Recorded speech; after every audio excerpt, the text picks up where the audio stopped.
delays in the of Strait of Hormuz. Israel's survival According to Associated doctrine. Press, a When the projectile sirens fired by lag and the Iran hit a interceptors Thai miss, cargo the ship off shelter the is coast of not Oman in the Strait of protection. Hormuz It earlier is a trap. Wednesday. Now here is where the press conference gets genuinely Search is underway revealing. for 3 Netanyahu missing stated crew that one of members his from core the Uri objectives is Neri to after create 20 were conditions for the rescued by Iranian the people to Omani remove Navy, their own government. according to He Thailand's said, and Marine these were his words Department. on camera, that he The cannot department promise said the 3 missing 100% crew that the members regime were will fall without reportedly in the engine and room Iranians when the themselves explosion rising up. occurred. He told the Iranian people The directly, United help is on the Kingdom way, but at the Maritime end of the Trade day, it is up to Operations you. Center, Read that run back. by the British A wartime military, leader, said 13 earlier days that into the the most vessel had been hit expensive just north of American Oman in the Strait. military campaign The Marine since the Department said invasion it is coordinating of with Iraq. relevant More than domestic 6,000 and international targets agencies struck. for the The search Supreme and Leader rescue dead, operation billions and to spent. provide assistance And the to man the directing the affected crew operation members. is telling the civilian population Iran of the has enemy attacked country commercial ships that across the Persian Gulf the and outcome targeted depends Dubai International on Airport, them taking to the streets escalating themselves. a That is campaign not a of victory squeezing the speech. That is an energy-rich admission region as global that the energy military concerns campaign mounted by as itself American cannot and deliver the Israeli stated political airstrikes pound the objective. Now Islamic hold that against what Republic. American intelligence actually concluded. A classified assessment by the National Intelligence Council, completed before the first bomb dropped in February 2026, found that neither limited airstrikes nor a prolonged military campaign would be likely to produce regime change in Iran. That was not a fringe assessment. The National Intelligence Council represents the unified consensus of every major American intelligence agency. Multiple follow-up reports reached the same conclusion. Sources described a series of intelligence analyses, all consistent, all finding that the Iranian regime retains control and is not in danger of collapse. The most recent of those assessments was completed just days before Netanyahu held his press conference. Even a senior Israeli official privately acknowledged to Reuters that there is no certainty The war with will Iran is lead doing to the collateral collapse damage of to the world clerical economy. government. So the intelligence According to community said it would not Associated happen, Press, then it said again it would not Pakistan happen, finds then itself said in it an a third especially time. bleak position. And the prime minister running the The South operation Asian stood in front of the country cameras and imports said his 40% goal of is its for energy it and relies to especially happen. heavily on liquefied natural But gas from Qatar, he cannot supplies promise of which have it been will. cut off by the conflict. That gap between the Pakistanis stated are objective facing and the surging assessed fuel prices, reality with the is the government most raising dangerous petrol fault line prices in to this a record high entire last war Friday, right now. increasing the price Here is what from actually happened on the 266 Iranian rupees side. per liter to 321 rupees. was killed Higher in the energy opening prices will squeeze strike. Pakistani Now, families the and damage IRGC's their senior economy. commanders were targeted in the first Inflation days has of the broken our campaign. backs, Iran's said nuclear Karachi sites were resident struck. Shahbaz Its air defense Niazi. network was degraded. Rising Its navy fuel was costs declared are adding to combat already high ineffective expenses like rent and after the United food, States he sank added. more than 30 Iranian I don't know how to vessels. deal this The situation. regime did not fracture. Within days of Pakistan's Khamenei's death, government the on Assembly of Monday Experts announced a convened plan and to selected tackle the Mojtaba Khamenei, economic the dead hardships Supreme stemming Leader's own from the son, war. as his replacement. One Analysts who have proposal tracked the called on Iranian half political of both system for public and decades private describe sector the employees to new work from Supreme home to reduce Leader fuel consumption. as more Economic analyst Shaheriar, hardline but said the than government his had not father. been His able to first hand statement out was any read aloud subsidies as the on country Iranian is state under television. He did not appear on camera, which raises obvious questions about his physical location and security. But the substance was unambiguous. He vowed to avenge Iranian blood. He declared the Strait of Hormuz a permanent tool of pressure against the West, and he ordered the missile campaign to continue. The IRGC pledged allegiance immediately. The command structure held, the launches continued. When a journalist at the press conference asked Netanyahu what fate awaited the new supreme leader and Hezbollah commander Naim Qassem, Netanyahu delivered a casual, on-camera assassination threat. He said if he were an insurance agent, he would not write either man a life insurance policy. That line ran everywhere. It dominated the headlines, but step back from it for a moment. 13 days into the most expensive military campaign since the Iraq invasion,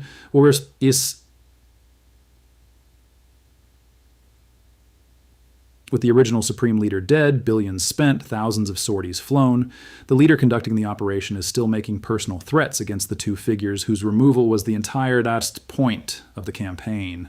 They are alive, the regime is functional, the missiles are still launching. There is one more thing Netanyahu said that deserves its own section because it exposes a credibility problem Israel cannot easily talk its way out of. A reporter reminded him that in 2024, he told the Israeli public that military strikes had set Hezbollah back 20 years. The reporter then asked the obvious follow-up. If that was true, how is Hezbollah currently firing 200 rockets a day into Israel? Netanyahu did not answer directly. He reframed. He argued that the original threat projections before the 2024 campaign were catastrophic. Towers collapsing in Tel Aviv, 20,000 Israelis dead, entire cities leveled. None of that happened, he said, because Israel acted aggressively. But then he said something that undercuts the entire position. He admitted, on the record, that Hezbollah continues to be capable of attacking Israel, a sitting prime minister, conceding publicly, that a force he declared neutralized 2 years ago is currently conducting sustained offensive operations against his own country. The ground reality confirms every word of it. On March 12th, the IDF conducted strikes on Hezbollah positions in central Beirut. Outside the traditional operating zone Israel had previously confined itself to. That is a significant escalation in targeting scope. Israeli ground forces pushed deeper into southern Lebanon, targeting Radwan force installations. Defense Minister Katz warned the Lebanese government that Israel is prepared to widen ground operations and ordered civilians to evacuate south of the Litani River.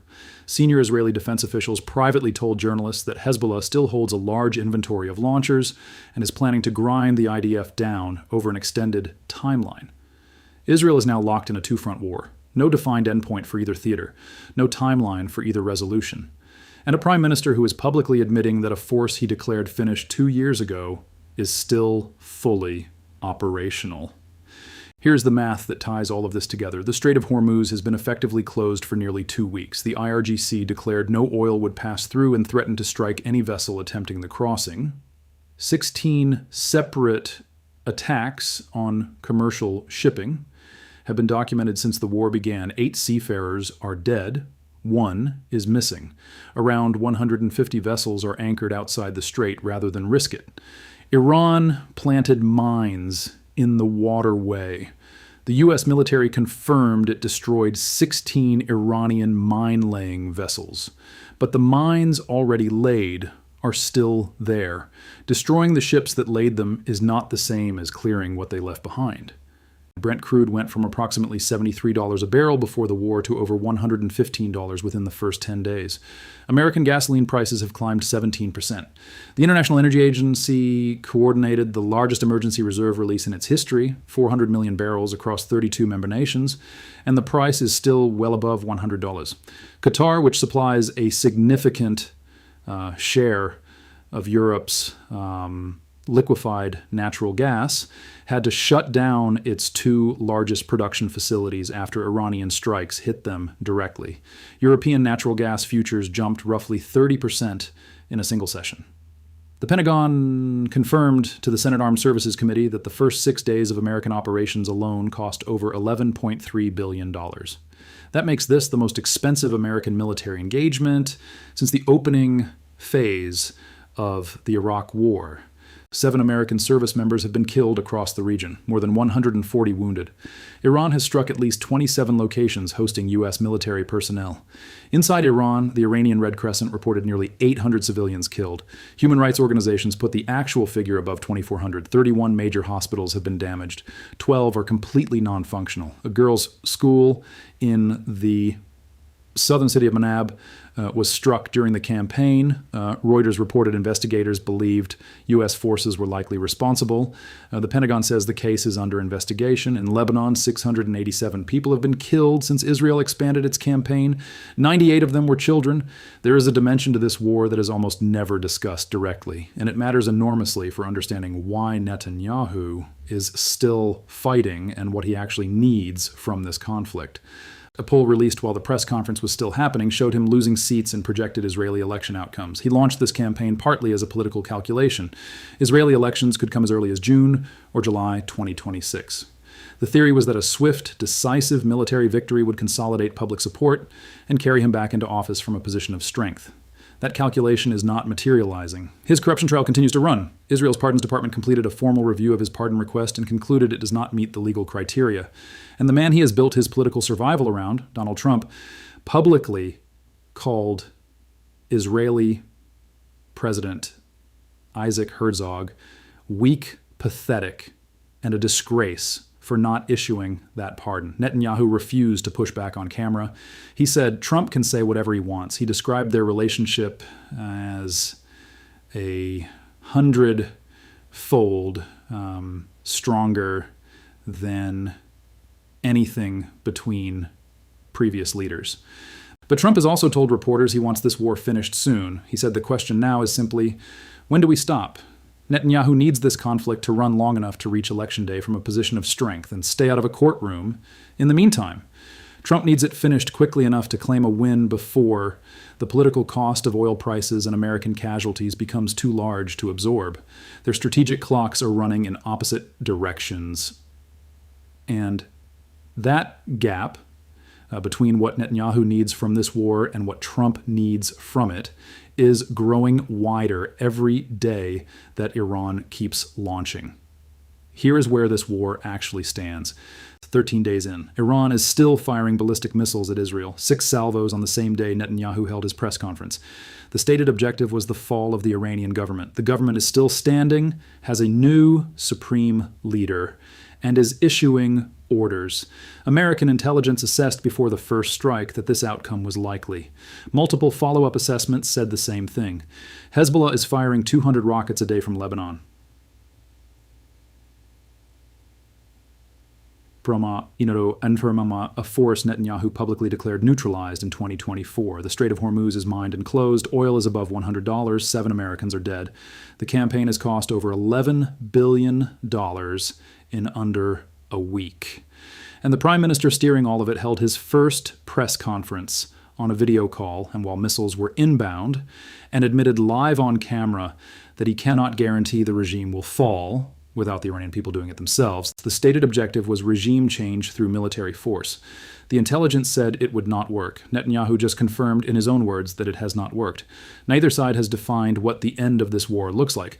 Neither side has a realistic path to the outcome it publicly claims to be pursuing. And with Mojtaba Khamenei now issuing orders from an undisclosed location and Trump asking when they stop, the question is no longer whether this was planned correctly. The question is whether anyone left in either capital has an honest answer for what comes after the next 6 salvos land. Thanks for watching. If you want analysis that goes past the official version,